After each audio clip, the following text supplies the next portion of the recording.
We're going to discuss her. Oh, Sorry, there we go. That's something new, too. everybody. Sorry Yes.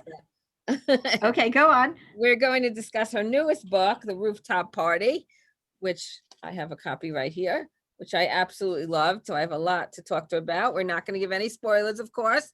We don't want to do that. So Ellen Meister is, as I said, this author of 7 books. Love Sold Separately was the first one in the series before The Rooftop Party. She's also written quite a few books about Dorothy Parker, and she's a public speaker who offers lectures on writing related topics and on Dorothy Parker and the Algonquin Round Table. She's also had appearances on NPR. She was selected for the prestigious Indie Next list by the American Bookseller Associations. Foreign language translations of her books have been out there, and she's receiving a TV series option from HBO, and we'll talk about which book that is. Her nonfiction has appeared in the New York Times, the Wall Street Journal blog, Huffington Post, Daily Beast, Long Island Women, Writers Digest, and more. So thank you so much, Ellen, for joining us. And Ellen's also a very local author. We love to get our local authors on. So thank you so much for joining us. Thank you. Thanks for having me. And that was a nice introduction. I appreciate it. It's great to be here. I am very local, love the Syosset Library. So this is exciting for me. Thank you. Thank you. You're welcome. I just, before we get going, for those of you who may be new to this, the events we do here, this event is in webinar mode. We want to keep it fun and friendly. Any semblance of hate speech, racism, abusive language will have you removed from the meeting, which is not why we're here. We're here to listen to Ellen talk about her awesome book. You can engage through either the chat function or the Q&A function if you have questions or comments for Ellen, and Evelyn and or myself will direct them to her. So I'm actually going to put the spotlight on you, Ellen, because you are the reason we are all here.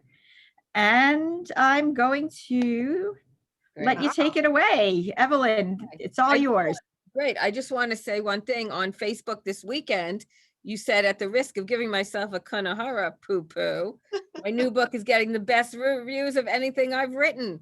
That is so fabulous. So the great review was from Book Reporter, I believe it is. That's one of them. I've been very blessed with this book. You know, you never know how it's going to be received. I mean, you write your heart out and you hope for the best. The first review that came through, trade review that came through for this book, was from Kirkus, which you probably know can be sort of a cranky review site.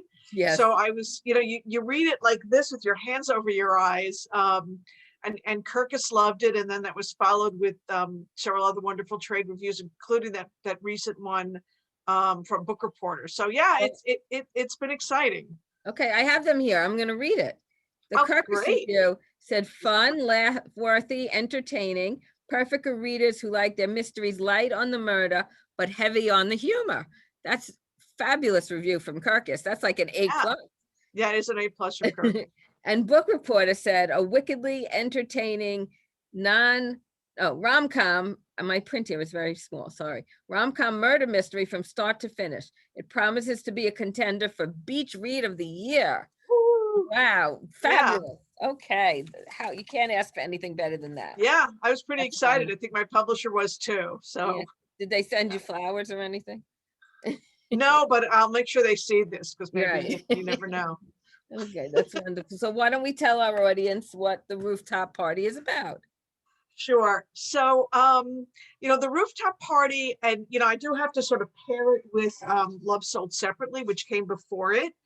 It's I can call it a series because it's the same main character, but each book works alone. So in other words, there's no spoilers in the Rooftop Party. It works alone if anybody wants to read that first. And I hope it whets their appetite and they want to read Love Sold Separately, which I actually wrote first.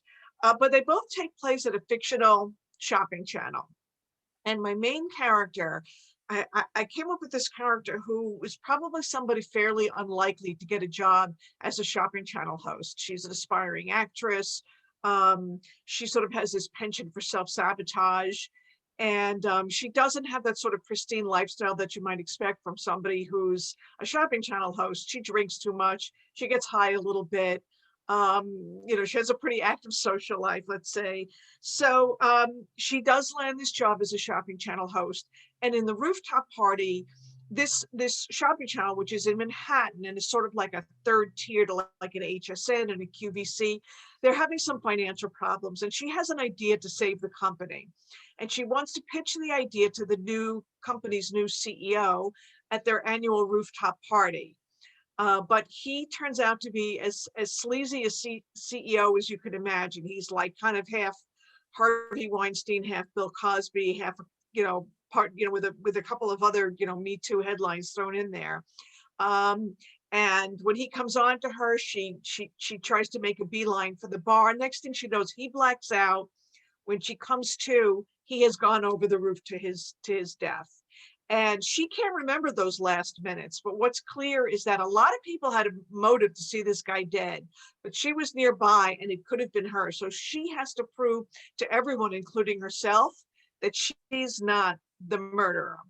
And one more thing to know about Dana is that in addition to being an actor, and she's actually very good at what she does on the shopping channel, although her goal is to act, she has a nuclear eye for detail.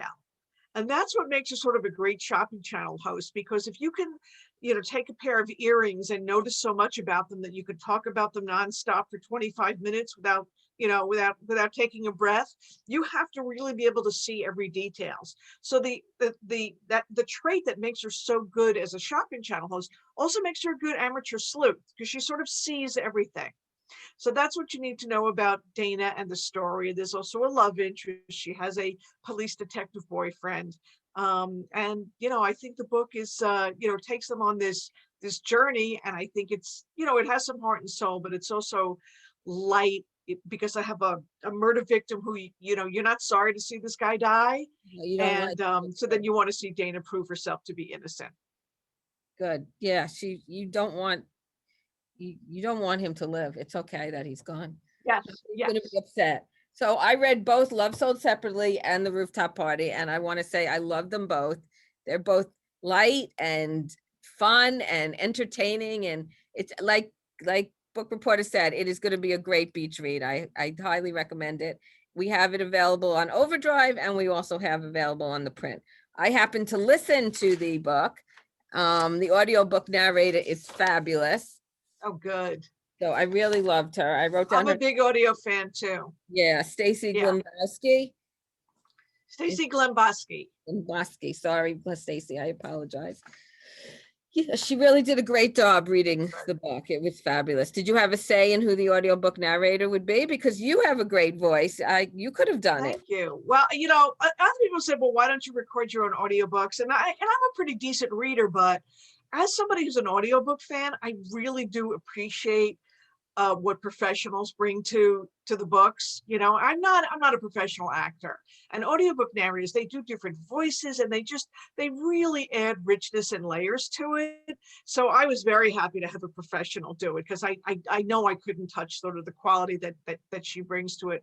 I did have a little bit of a say. My publisher, and my other publishers didn't do this, but my publisher now, they did send me a few different voices to sample and let me give my opinion on which I like best. And I thought she was just terrific. She was my first choice. So I was really happy they brought her on to do Love Sold Separately, and then brought her back for the Rooftop Party. Yeah. I do think she's terrific. It was great. I listened to both. I read and listen. I do both, because then you get through the book really quick, because once you're leaving off, you're left hanging and you want to just keep on going. So you have to have the book also. So that was great. It's also, June is audiobook month for anyone else who's listening, just so you know. And your publisher is, I think we should give a shout out to your publisher. So my publisher is Mira, M-I-R-A, Mira Books, which is a subsidiary of Harlequin, which is, I should say, it's an imprint of Harlequin. Mm-hmm. And Harlequin is now part of the HarperCollins family. Wow. Okay. So as you know, the publishing industry, everything is sort of like merged and come together. Mm-hmm. HarperCollins was my first publisher, so it's interesting. Then I was with Putnam, and now I'm sort of back with HarperCollins. So that's fabulous. Like my family. Yeah. How long does it take you to write these books? Because they seem to be coming out pretty quickly. Yeah. it depends on how much pressure I'm under. I mean, I like to have a year to write a book, but I probably wrote the Rooftop Party in like 6 to 9 months. Yeah. Yeah, I've become a faster writer. My first book took me 2 years, and probably my second and third did as well. But I've learned to write a little bit faster. I'm not an incredibly fast writer. Sure, that some of the people who write romances for Harlequin, they can crank out several a year. I could never do that. So, I'm in awe of people who can write that quickly. Yeah, no, that is pretty quick. So Yeah. how did you get started in the book writing business? How did you become an author? Well, I'm one of those people. I did graduate from college wanting to, with an English degree, I graduated from SUNY Buffalo with an English degree, wanting to be a novelist. I mean, that was always the goal. But as a young person, I was sort of more talented at procrastinating than I was at writing, probably. Certainly more talented at procrastinating than sitting down at my desk and doing actual work. So I managed to put it off for a couple of decades. I started my career in advertising. So I was writing copy, and I was able to tell myself I was a writer. And I don't regret any of that. I think being a copywriter was really good training on how to keep a reader's interest and how to get your point across quickly and how to be a clear communicator. So I have no regrets about that. And then I took many years off to raise my kids, and I still kept just putting it off and putting it off. And I was in my 40s when I had, one of those mortality moments. And I realized, this is something I wanted to do my whole life. I don't want to take any chance at shuffling off this mortal coil without having reached for my dream. I just suddenly realized that you never know when this ride's going to end. And I thought, I'm going to start right now. I just had one of those moments that I'm going to start right now. And my kids were still small then. One of them wasn't even in school full time, but I decided it was something I wanted to do so badly. I was going to find the time in my day. And I started getting up at 5 a.m. and I would write every day from 5 a.m. to 7 a.m. before the family woke up. And 2 years later, I had my first book, which at the time was being called George Clooney is Coming to Applewood. And when we couldn't get George Clooney's permission to use his name in the book, on the cover, he's still in the book, but he wasn't not in the title. They changed it to Secret Confessions of the Applewood PTA. Yeah. Then there was like a whole, difficulty involved in getting an agent and getting it published. But here I am. And then, more books followed. So yeah, that was how I got my start. And the first start, it was very close to home. I wrote about a Long Island PTA. So. Right. That's something I love about the book, that you do bring in Long Island so much. Like Dana's sister lives in Roslyn. That's right. And the CEO of the company has a house out in it wasn't out in the Hamptons. It was in like Sands Point, right? Well, correct. Yeah. Yeah. No, it's really fun to sort of travel familiar terrain. Mm-hmm. And, one of the things that I do that I sort of have fun with locations is, I always say with research, Google is your friend. And I tell, because I teach creative writing, I said, don't be afraid to Google things, and you can use that as well as, do your field research and talking to people, but don't be afraid to use Google. And one of the things that I do when I'm finding locations is I use realty websites, and I'll find a house and I'll say, well, this is the house where my character is going to live. And those realty websites, how they are. You could take a virtual tour. So you really can sort of walk around the property and look at it. And it just, I love using my imagination, but when you can find something like that, it just helps you add a little bit of verisimilitude to the scene, because you could really walk around and picture it. So, yeah. Yeah. Well, when Dana pulled up to that house, she wasn't so thrilled with what it looked like. So she was not. Was that really a house that you found on a site? I kind of mixed a few houses together. Oh, okay. Yeah. Okay. Yeah. That was great. That was really great. The scenes are great. They're fun. They're yeah. But one of the things I did in terms of research, I did do some field research, which is that I took a tour of QVC. Oh, wow. Which is in Pennsylvania. I had gone onto their website because HSN is down in Florida. QVC, I looked on the maps. It's a day trip, it's not really that far. And I did see that they had a number of different tours, like different levels that you could take. And the top tier tour, it was expensive. I mean, it's kind of like going to Disney World for the day, going to tour QVC. I called it, they don't call it this, I called it the Cadillac tour. And they limit it to, I think, 8 people, and they take you backstage and you get to meet the personalities. So I went on this tour, but I went undercover. I didn't tell them I was an author because I didn't know if they'd be sort of proprietary about letting me see how the sausage was made if I was going to write about it. So I just had to pretend I was one of those super fans who would be willing to, take a day trip and spend $100 to tour QVC. So even that was kind of interesting. And I got to meet some of the people they call super fans. And these are people who, there was a couple on this tour who were driven from Kansas to go on this tour. And it was their second time doing it. So one of the things I learned was that the fans of these shopping channels are real serious fans. And it was interesting to me. So I did sort of, try to work it into the book a bit. So was Dana based on any of the people you saw there, or any of No, the? not at all. No, I got the idea for Dana way before I took that tour. In fact, the whole idea for these books started with the idea for a character.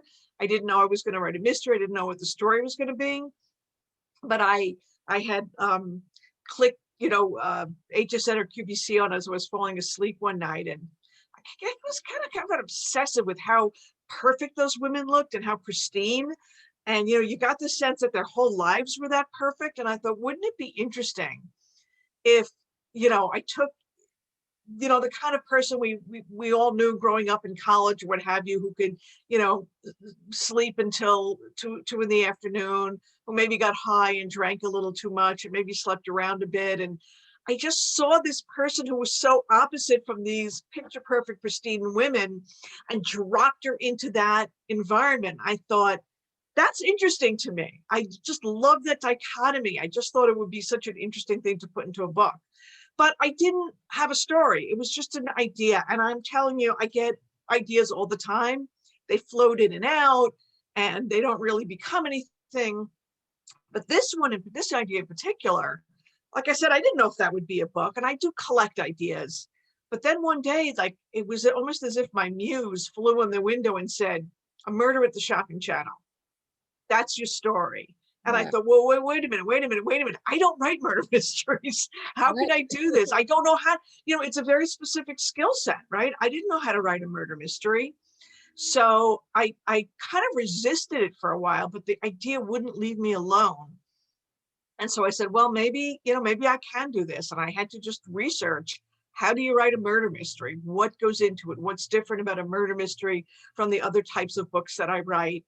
And I figured it out. I taught myself how to do it. I went back and reread a bunch of murder mysteries and sort of deconstructed how they were put together. And, then I set about writing the first book. And, I had a lot of fun, not only, figuring out who the murderer was myself, but also throwing out all these red herrings to mislead the reader. There's a lot of manipulation involved in writing a murder mystery. You have to sort of mislead the reader to the point where they think they see the truth beyond the red herring, but they don't know that that's actually a second red herring, right?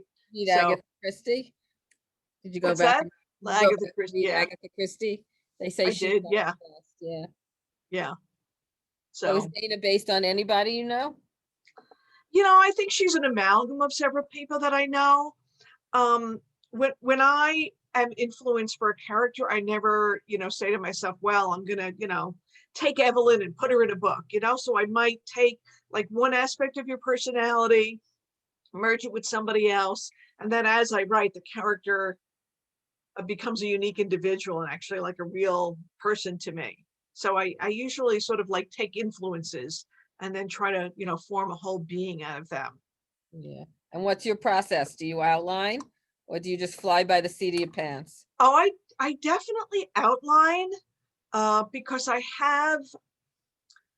think a book has to have a structure, right? And I'm really dedicated to taking my readers on a journey and delivering them to a destination, because they have to feel, a reader is putting a lot of trust in an author's hands, right? They're committing to you and what you've done. And I feel like I owe it to them to deliver them someplace and to feel like the journey was worthwhile. So I do always think in terms of a narrative arc and where I want the story to go, because the character always has a goal, and either they achieve it or they don't. And then the character arc, what does the character learn and how do they grow by the end of the book? So I think that these are two things that have to sort of go together. So I think it's important, at least for me as a writer, to have that kind of structure and know where I'm going. So when I start out, I usually have my character, I have a basic premise, I think about the ending, and then I also think about something that's going to happen in the middle that will raise the stakes, right? Because the second half of a book, you'll notice in most classically structured books, second half tends to move a lot faster than the first half because the stakes are always raised and it's sort of like hard to, pull yourself away. So I do outline, but that doesn't mean that I'm rigid about it, because what happens when you outline is when you first start out, you think you have a good idea of your character. But, a book is, you're making a million decisions a minute as you're writing. And you really are getting to know the character better as you write. And so sometimes you could outline and then maybe, you'll get to what you thought was, whatever, chapter 12, and you had expected the character to behave in a certain way, but now you know the character better, and it just doesn't feel natural for them to behave in that way. So I think it's important to always stay true to the character, right? You can't, if it feels unnatural to the author, it's going to feel unnatural to the reader. So you have to stay true to what you believe and feel the character is going to do or say. And then if that messes up your plans for the book, you have to go back and just, rearrange the plot and figure out another route to get to where you want to get. So I do outline, but it's sort of a living, organic document. It's not, it's not carved in stone. But that's my process. So there's like a lot of back and forth. And all- Oh, ahead. sorry, I just see a few questions, actually one comment and a few questions. That's brilliant. I'm not, just something you said, it was brilliant. Okay, so before that, somebody wants to know which SUNY you went to again. Which what? Which SUNY Which school? SUNY? I went to Buffalo. SUNY Buffalo, the big one. Okay, and this is actually fun. Has anyone recognized themselves in one of your books, or asked you if that's supposed to be them?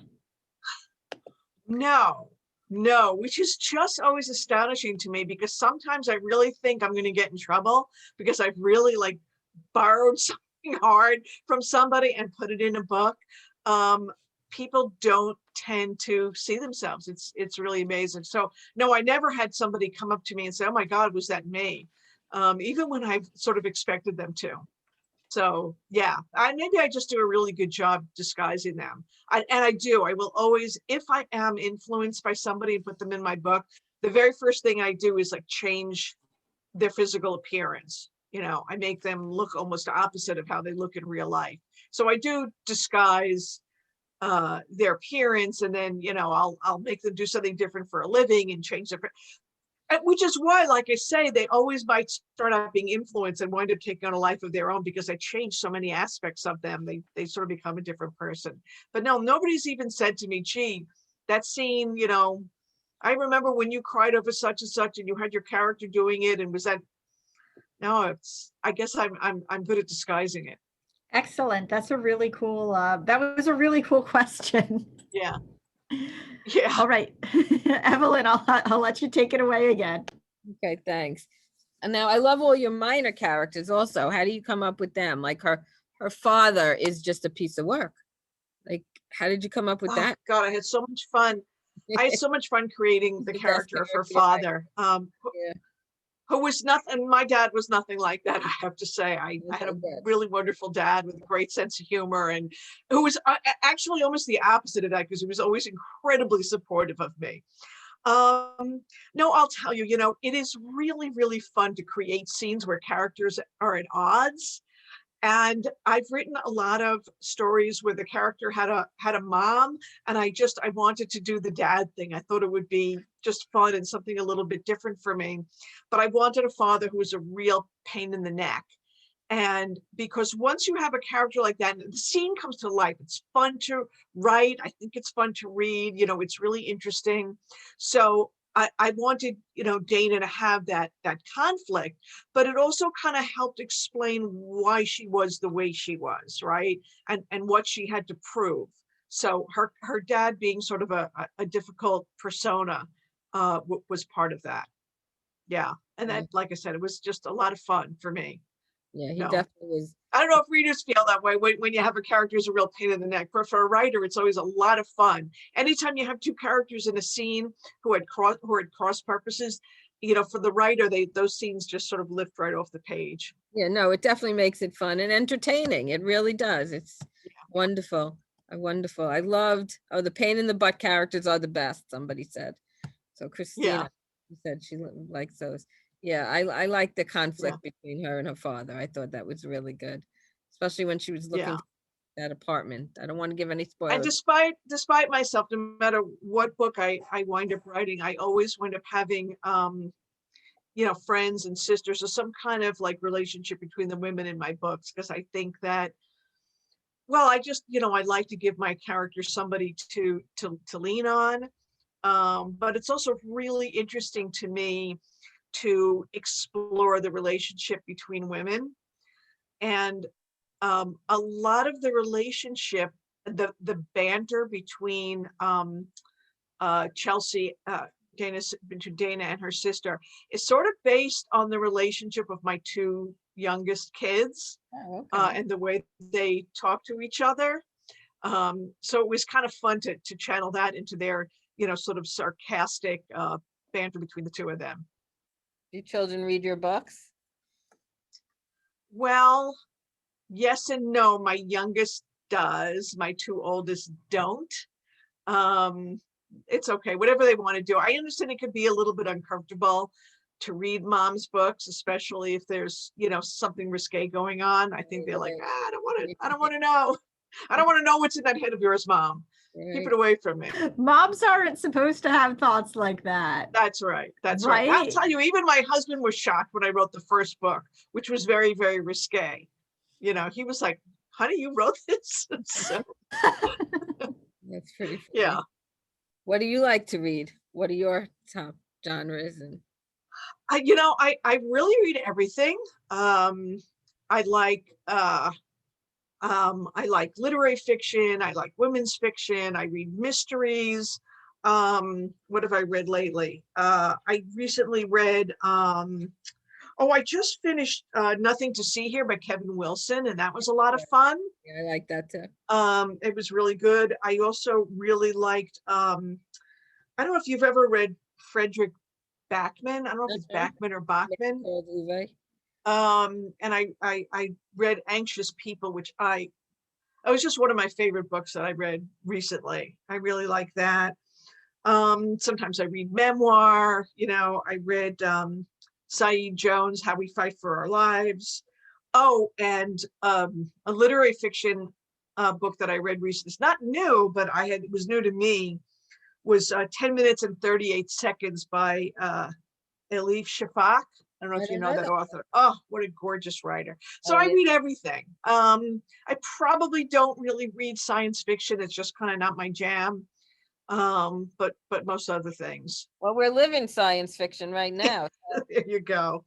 If anybody had brought that to an editor or to their publicist and publisher and said, I want to write a book that we're all going to be stuck in our house for a year. Yeah, right.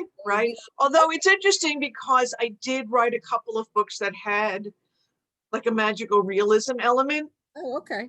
But I had to frame it in such a way that it didn't feel science fiction-y to me. It had to feel just sort of grounded in reality, just with this sort of magical element. Which books are those, Helen?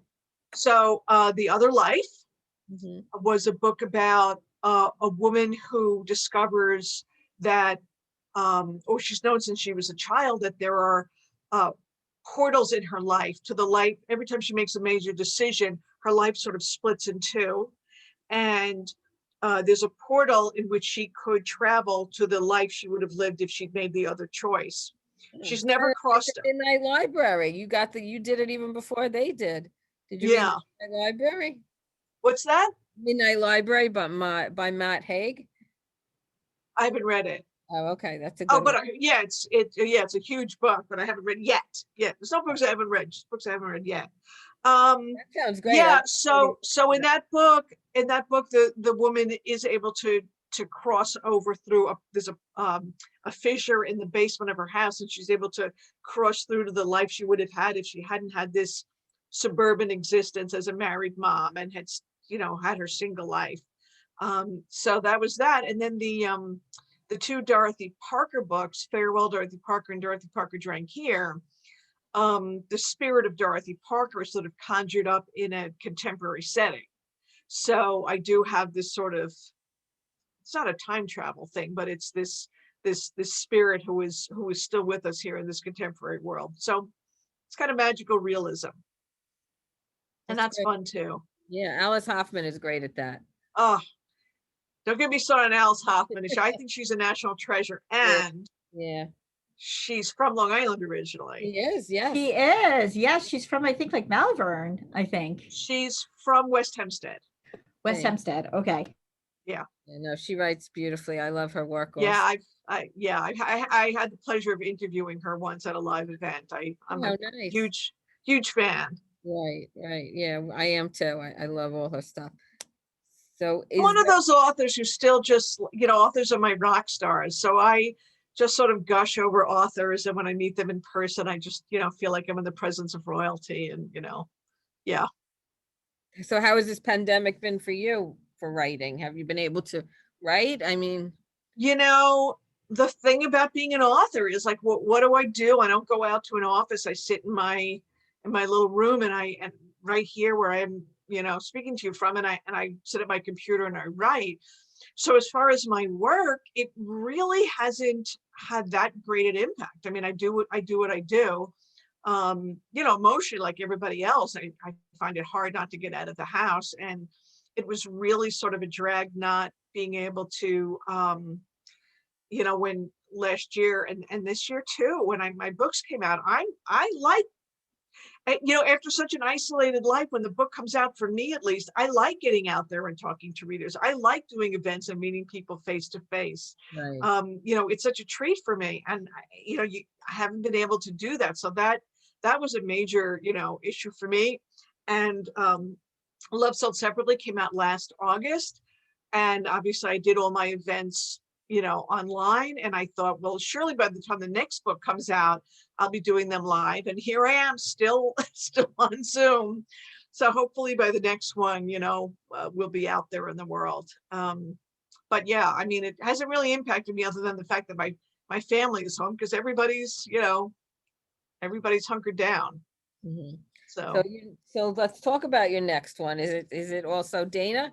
Are we bringing her in? No. no, I'm not saying I'm never going to bring Dana back. Just right now, I'm working on something entirely different. And talked about local. I mean, this one is really like leans into the whole Long Island thing. Oh, love that. But it's I'm calling it a dark suburban comedy. Okay.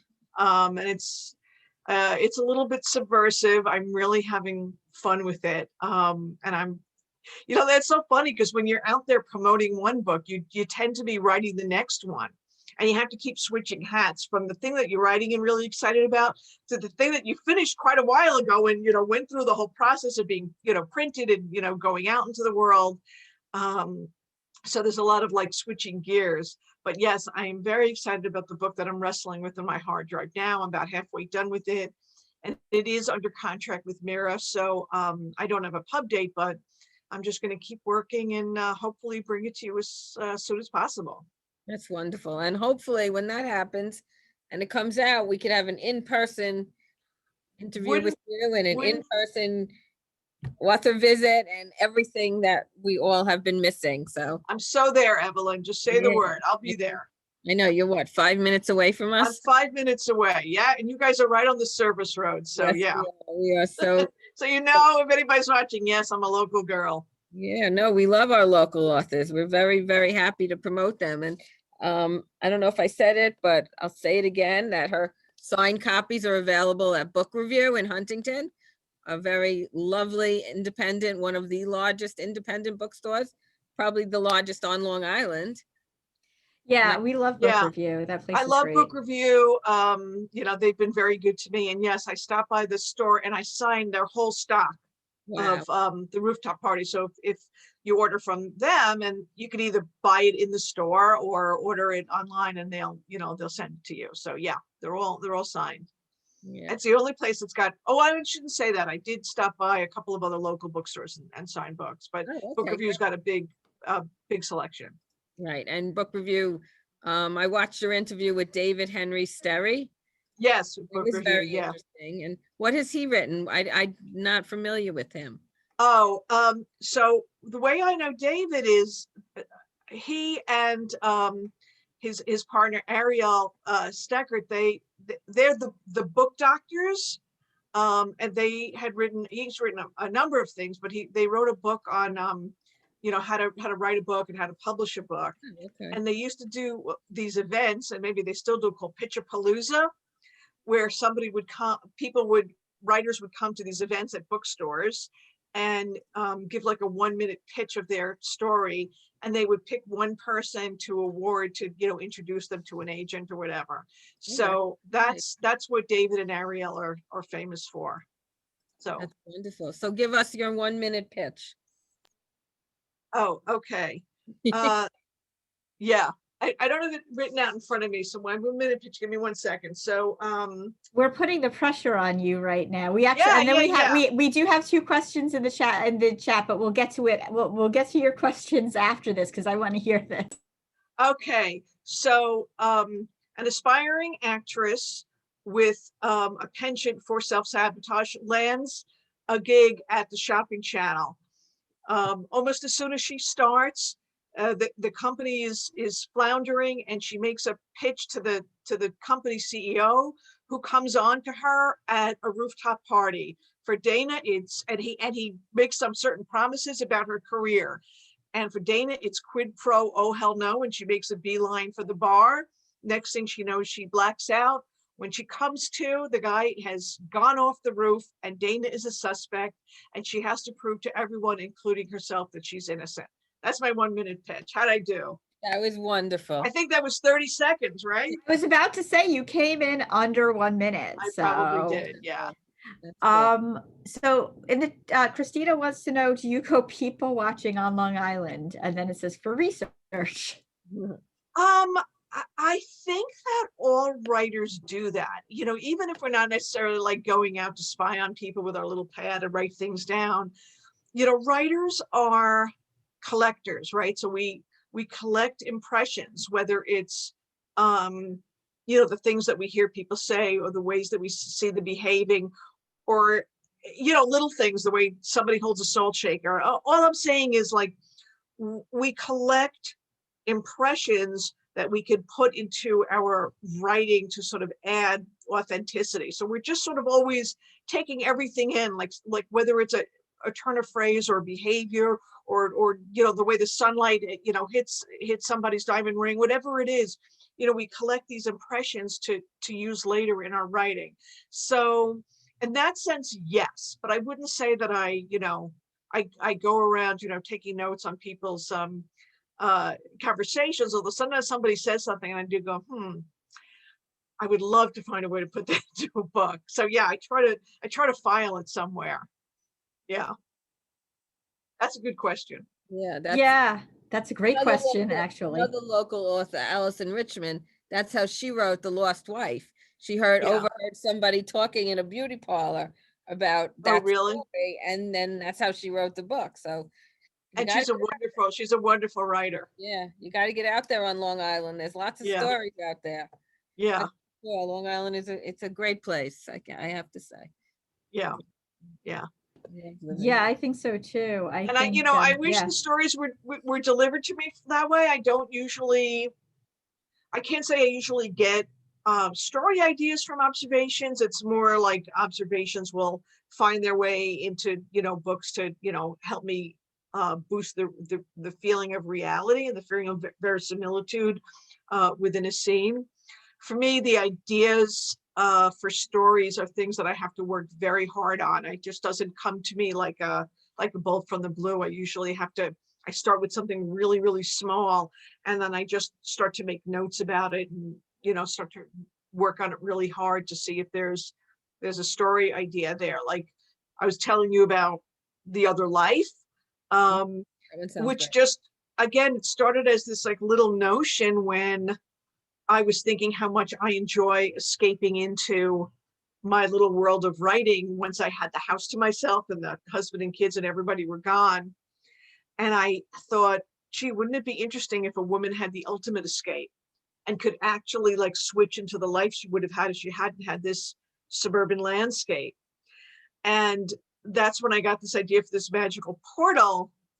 But again, that wasn't a whole story. It was like one little element. And that was something that just kept coming back to me, kept coming back to me, and kept coming back to me, kept saying, it's not a book, it's not a book, it's not a book. And as I worked on it and really worked, like made copious notes and thought of different ways the story could go, I thought, oh my God, her mother in this life is dead, but her mother is alive on the other side. And I had to figure out a way to make that possible. And I thought, well, now I have a book, because now there's a conflict between, her two lives, like why she would want to be in one life and why she would want to be another. But like I said, this wasn't something that was visited to me from, driving the Long Island Expressway or, shopping in ShopRite. Although, perhaps I picked up impressions there that, work their way into characters. I wonder if you and I have ever met in ShopRite. I talk to everybody there, so Very all possible. the time, all the time. That's I- really Evelyn's favorite, like for real. I don't miss a day practically. It's a If yeah, I think I read your mind. huh? I think I read your mind. I must have read your mind. That's your Yeah, no, haunt. It's Yeah. it's my thing. I'm libraries and supermarkets. Love them both. Love it. Love it. go ahead. Did you have another question, Evelyn? I was just Yes, going you have You have to You have something to say? Is there something in the chat, or we're good? no, I think we're good. I was going to say this has been a really fun conversation. Yeah, no, you're wonderful to talk to, Ellen, and I'm really happy that I reached out to you and was reading your books. And I mean, like I said, I would start with Love Sold Separately, and then pick up the Rooftop Party, and you'll have a great summer. You'll be immersed. Do you watch QVC and HSN now? I mean, is that something? I do sometimes, and I've even reached out to some of the hosts and asked them if they Yeah. wanted my books. I never hear from anybody, but that's Oh, okay. yeah. But I just want to tell people, look, we've been through a lot these past couple of years, and I was really dedicated to. I know personally, I needed entertainment that was an escape Mhm. and wasn't going to make me too stressful. And I think, there's enough tension to pull you through the book and make you want to keep turning the pages. But my goal really, really, really was to entertain, to make you smile, to make you laugh, to give you something that could hold your attention. So, like I said, it's been really gratifying that the reviewers have responded to it that way. And I just really hope the readers enjoy it. That was my goal. I really wanted to entertain. And if book clubs, do you do book club I'm events? delighted to do book clubs, especially now. It's so easy to do it over Zoom. Right, of course. Folks, I'm very easily findable online because I'm all across social media. But if they go to my website, ellenmeister.com, there's a contact form where they could reach out to me. So I'm very accessible out there. And they could also, if they want to sign up for my newsletter, it's there too. And how often do those go out? Well, I do. I should send them once a month, but I tend to go silent for months at a time between Oh, okay. books. Right. So I don't go crazy, but yeah, when I'm promoting a book, that's when I start, reaching out to people. Okay. That's So a great idea. Those are great to get. We love our authors here. There's no doubt about it. Where would we be without our authors? yeah. We need them. Do you have favorite authors? I don't really like, I was like going on and on about Alice Hoffman, and there are people that I keep coming back to, like Alice Hoffman and Richard Russo, and people that, if they come out, Eleanor Littman, people, if they come out with a book, I'm just, I'm never going to pass by it. But like I said, I read everything, and I'm always discovering authors that, that knock my socks off. I really liked, like I said, Frederick Backman, I really liked recently. Oh, and I don't know if you read Separation Anxiety by Laura Zigman. No, I haven't read that one. I thought that was tremendous. I like anything by Caroline Levitt. Another great Long Island author, Susan Henderson, and also Sarah Lee Rosenberg. Yeah, So we love, I think we've spoken to Susan Henderson, right? Flickr. You definitely have. You definitely have And spoken Sarah Lee to Rosenberg Susan. Yeah. hasn't written anything in a while, but her books are It's been hysterical. a few years, but I suspect she'll have something new on the horizon pretty soon. Her But book she also writes very funny, entertaining books. had Bagel Boss in her book. I mean, her book is Yeah. so local. It's just fabulous. Yeah. Really fun. Do you have an author group that you write with? A lot of authors we've spoken to have like this little clique of authors that they hang around with. I do sort of have a little clique of authors that I hang around with. We don't really have a writing group, but I, have author friends who are beta readers who I can send my pages to, and they'll send me their pages, and we help each other. And yeah. Have you written in coffee shops before the pandemic, or you always stay home at your office? Well, remember Borders?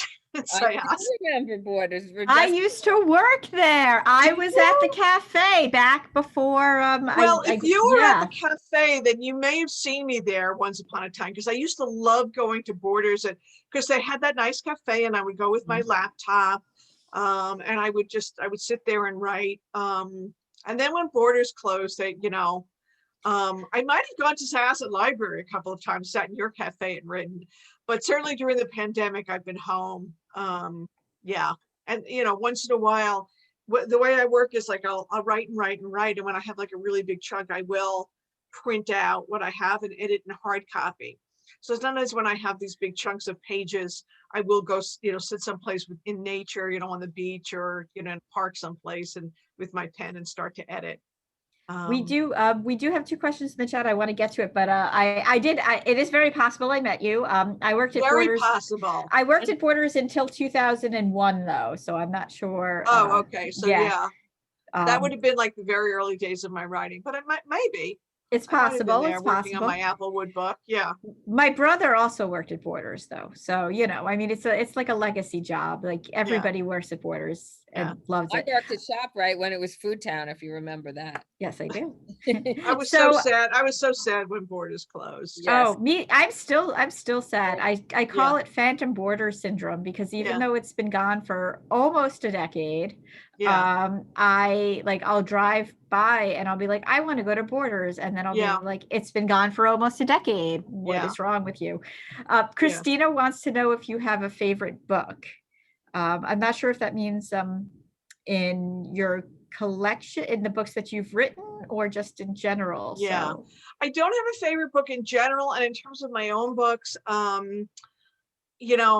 it's how mothers say, like, whichever baby I'm holding, that's my favorite, and I think that's true. I always tell my children all do, but I have 3 kids and they all believe that they're my favorite, which is fine because they all are in their own way. But I think it's always the one that I'm either currently working on or currently, promoting, because you really do, you have to fall in love to write a book. It's, you're spending so much time with it. It's so all consuming. It just becomes your whole life, and you by necessity have to fall in love with it. So, yeah, I mean, I'm in love with the Rooftop Party, and I'm so excited that it's getting such a, such great reception. And now, of course, I'm falling madly in love with the 200 pages on my hard drive of the new book. So that's the way it works. It's always the current one that's my favorite. That's fabulous. We also have a question. Is this a good book club book? I mean, I guess the Rooftop Party. I'm going to assume. And do you visit book clubs? I do visit book clubs. Yeah, I mean, I think that they'll find a lot of things to talk about in terms of relationships in this book. So yeah, I would love to talk to book clubs about it. I think it would be great. All right, very good. Well, we are getting, Especially, I know book clubs do sometimes read a lot of dark material. And if if you want like sort of an intermezzo to sort of break it up, I think the Rooftop Party would be a good selection. that's a good way of putting it. I think like I read a lot of dark material, so having I call it a palette cleanser, but yes, intermezzo is the fancier way of saying it. Yeah. I need that because otherwise you're just going down that spiral. Yeah, I do too. I try not to read two similar books in a row. I try to break it up. So And yeah, as that's says it's a great beach read, so we highly recommend it. and with the beaches opening. yes. Yeah, Hopefully why this not? weekend will be better weather than last weekend, right? Oh, last weekend was a disappointment. That was sort of a yeah. washout. It was that Yeah. sound of every barbecue getting canceled from from the whole East Coast. Yeah. Yeah, no, it was a disappointment, but this Yeah. weekend, grab the Rooftop Party and run to the beach, so Yeah. Yeah. All right. thank you. We are Thank you so much. This was wonderful.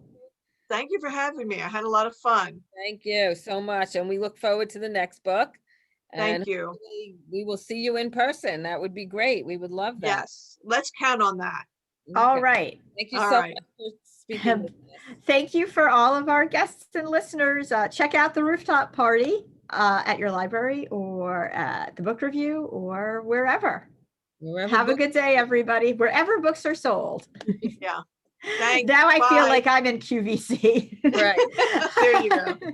Have a good one, everyone. Bye. Thank you. Bye. Bye-bye.